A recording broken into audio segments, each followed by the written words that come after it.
Right right Malakonda గారు నమస్కారం. నమస్తే సందీప్ గారు. నమస్తే.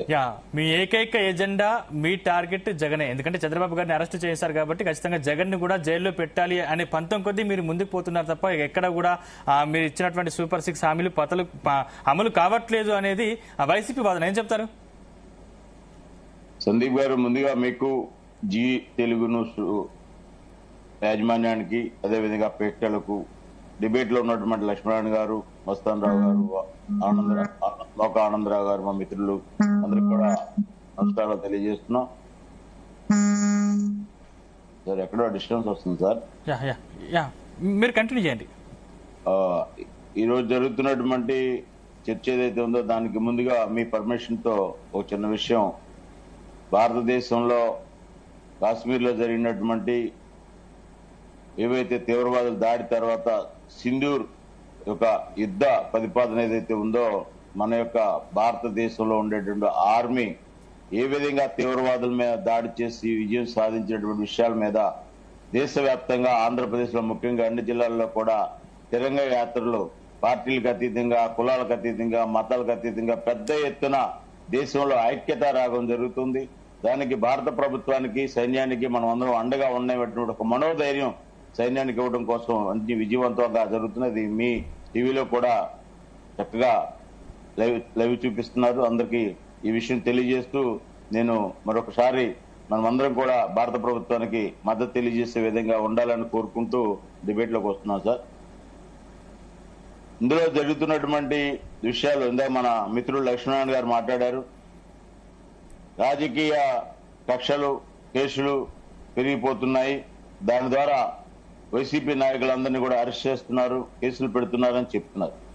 లక్ష్మీనారాయణ గారు, రాజకీయాల్లో ఏం జరుగుతాయి, ఎలా జరుగుతాయి, రాజకీయం అంటే ఏంటి అనే విషయం మనందరికీ తెలుసు.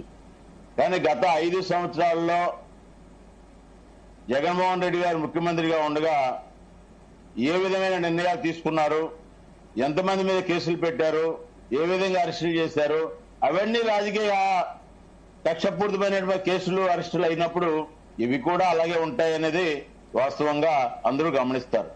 మీరు గమనించాలి ఈ విషయాన్ని. ఇందాక మాట్లాడుతూ పెద్దలు మస్తాన్ రావు గారు విశ్లేషణ బాగా చేశారు. అయితే ఎవరైతే ఈ యొక్క కేసులు, మద్యం సంబంధించినటువంటి కేసులు వేగవంతంగా ముందుకు వెళ్ళడానికి ఎవరైతే ఆధారాలు ఇస్తున్నారో, ఎవరైతే సూచనలు చేస్తున్నారో, ఎవరైతే జరిగిన తప్పులను చూపిస్తున్నారో మన మస్తాన్ రావు గారి పేర్లతో సహా చెప్పారు. విజయసాయి రెడ్డి గారు కానివ్వండి, లేకపోతే మరొక పెద్దలు ఈ విధంగా జరిగింది, దీనికి అనేక కారణాలు ఉన్నాయి, ఈ విధంగా మేము సిట్కి ఇచ్చాం, సిబిఐకి ఇచ్చామని చెప్పేసి స్పష్టంగా చెప్పిన తర్వాత ప్రభుత్వ పని ప్రభుత్వం చేసుకుపోతున్నప్పుడు ఏదైతే ఇవాళ కేసులో లేని వ్యక్తులు, ఎఫ్ఐఆర్ లో లేని వ్యక్తులు అలా తీసుకొచ్చి భారతదేశం మొత్తం అంబేద్కర్ రాజ్యాంగం నడుస్తుంటే ఏపీలో మాత్రం రెడ్ బుక్ రాజ్యాంగం నడుస్తుందని ఆరోపణ ఉంది. సార్, రాజకీయాల్లో ఆరోపణలు చాలా ఉంటాయి. ఎందుకంటే మన డిబేట్ లో కూర్చున్న నలుగురి మధ్యలో కూడా ఒకరికొకరికి అది పార్టీల యొక్క కాంపిటీషన్ తోటి ఆరోపణలు వస్తుంటాయి. ఆరోపణలు ఎప్పుడూ ఆరోపణలుగా ఉంటాయి. వాస్తవాలకి ఆరోపణలకి చాలా దూరం ఉంటుంది. ఇది మనము దగ్గర నుంచి చూస్తే చాలా స్పష్టంగా రెడ్ బుక్ రాజ్యాంగం వాస్తవం కాదంటారా? చెప్పండి సార్. రెడ్ బుక్ రాజ్యాంగం నడుస్తుంది వాస్తవం కాదంటారా? సార్, నేను అదే చెప్తున్నాను. రెడ్ బుక్ రాజ్యాంగం అనేటటువంటిది అది లోకేష్ బాబు గారు ఆయన గత 5 సంవత్సరాల్లో పడినటువంటి ఇబ్బందులు ఏవైతే ఉన్నాయో, ఆయన భారతదేశంలో డాక్టర్ బిఆర్ అంబేద్కర్ రాజ్యాంగాన్ని పక్కన పెట్టి జగన్ రాజ్యాంగం అమలు పరిచినప్పుడు, చట్టాలు ఉల్లంఘించినప్పుడు ఏవైతే జరిగాయో అవి రాసుకొని ఇవాళ ప్రజలకు తెలియజేసేటువంటి పరిస్థితుల్లో వారు ఉన్నారు.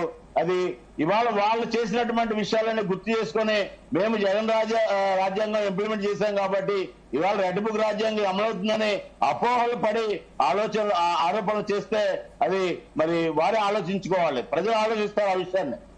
ఈ విషయాన్ని ఆలోచించే వాళ్ళు 11 స్థానాలకు పెట్టారు. ఒకవేళ మన మిత్రులు అన్నట్టుగా నిజంగా రెడ్ బుక్ రాజ్యాంగం చేసి ప్రజల్లో వ్యతిరేకత తెచ్చుకుంటే వీరికి కూడా ప్రజలు అటువంటి తీర్పే ఇచ్చే అవకాశం ఉంది కాబట్టి కూటమి ప్రభుత్వం తప్పు చేయదు, ఓకే అలాంటి ఆలోచన చేయదు.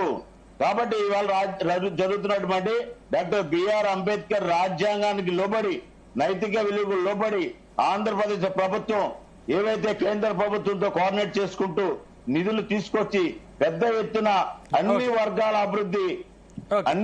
అభివృద్ధి, గ్రామాలలో మౌలిక సదుపాయాల అభివృద్ధి, విద్యా వైద్యం అభివృద్ధి ప్రధాన ఎజెండాగా ముందుకెళ్తున్నాం. రాజకీయాలకు పెద్దగా తావు ఇవ్వకుండా ప్రభుత్వం ముందుకెళ్తుంది అనేటటువంటిది చాలా స్పష్టంగా మనం చెప్పొచ్చు. ఓకే రైట్ ఆనంద్ సాగర్ నమస్కారం.